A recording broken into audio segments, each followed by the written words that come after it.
Want to bring in former Deputy Commander of CENTCOM, retired Navy Vice Admiral Robert Harward. He is now a fellow at the Jewish Institute for National Security of America. Admiral, great to have you back, especially in light of all of this developing and breaking news. You know Iran. You grew up in Iran. You understand the way Iranian leadership is thinking.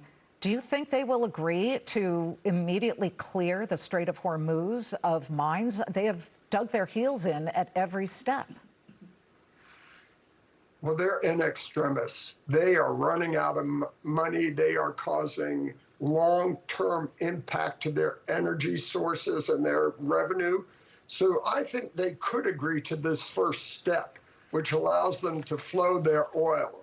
I do not believe it meets any of our longer-term objectives, be it the nuclear issues or the funding of surrogates and all. So this is a first step that provides relief to them so they can feed their people and gives them some hope of survival, and it gets the world economy back on track, but it does not mean an enduring peace, enduring security. So that will remain a problem, and we'll have to see the final details. But the president, he's got them down right now, so he controls the tempo. If he wants to take the short-term opportunity to get the world oil flowing, I can understand that. But ultimately, he's going to have to address the other issues. And that's going to happen sooner instead of later, even with the flow of oil. Iran has said it will not agree to ceasing its uranium enrichment. And the president himself has said, no dust, no dollars, no deal. Meaning, if you don't give us that nuclear so-called dust, forget it, we're not going to have a deal. Can he hold to that if they continue to say and remain intransigent? Well, at the end of the day, this immediate problem is not necessarily ours, it's the world. And he's shown great patience, understanding, and accommodation to our allies and partners who need this oil to flow. But at the end of the day, especially for the Arab nations, the nuclear issues, the funding of surrogates, the missiles and drones, if those are still in place, he's got a longer-term problem with us. And so they're going to have to address that one way or the other. Solve this first step if you want to, but it means the others are still pending and will have to be addressed sometime in the not-too-distant future. Yeah, their entire oil industry is at a complete stop in Iran. Karg Island has been basically shut down. The Navy of Iran, gone. The Air Force, gone. We don't see any more planes. They still have their drone operations, but they are very, very weak at this point. So I think it's important to point out, though, and I'm sure you would agree, that we're a democracy, they're not. We, as a business channel, are constantly covering people who are paying more for gasoline, and it's hard for them to have long-term vision. Okay, it's really important to make sure Iran never gets nuclear weapons. So crucial. They're always saying death to America, death to Israel. They are a menace to the entire Middle East and the world. And yet, you've got a lot of Americans saying, hurry it up. We don't like this high oil price situation, but it behooves the leadership of this presidency to continue, does it not? Or it becomes the next president, whoever and whatever side of the aisle that person comes from, it'll become their problem.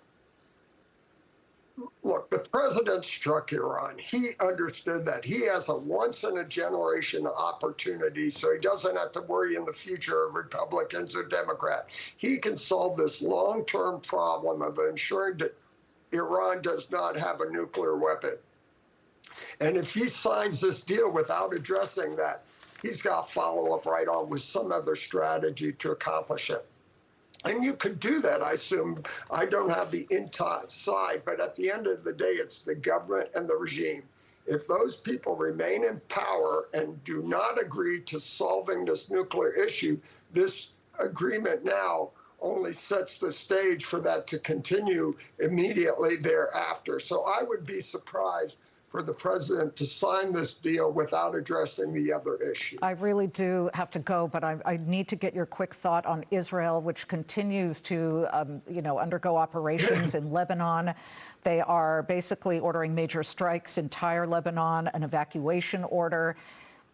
How important is it that the U.S. and Israel remain on the same track, or at least on parallel tracks here? Because if the president hears from Iran, who says, okay, you got to stop the Hezbollah attacks by Israel, in Lebanon, and Israel doesn't want to stop because their security is in peril, what happens there? Israel won't stop. They're going to look after their interests. They have this once-in-a-lifetime opportunity because of the strikes of what we've done together. They're going to make sure it becomes a long-term solution. And as you remember, when they first started the war, it was all about decapitating, going after the IRGC. And once they address Hezbollah, I think they're going to be back on that path.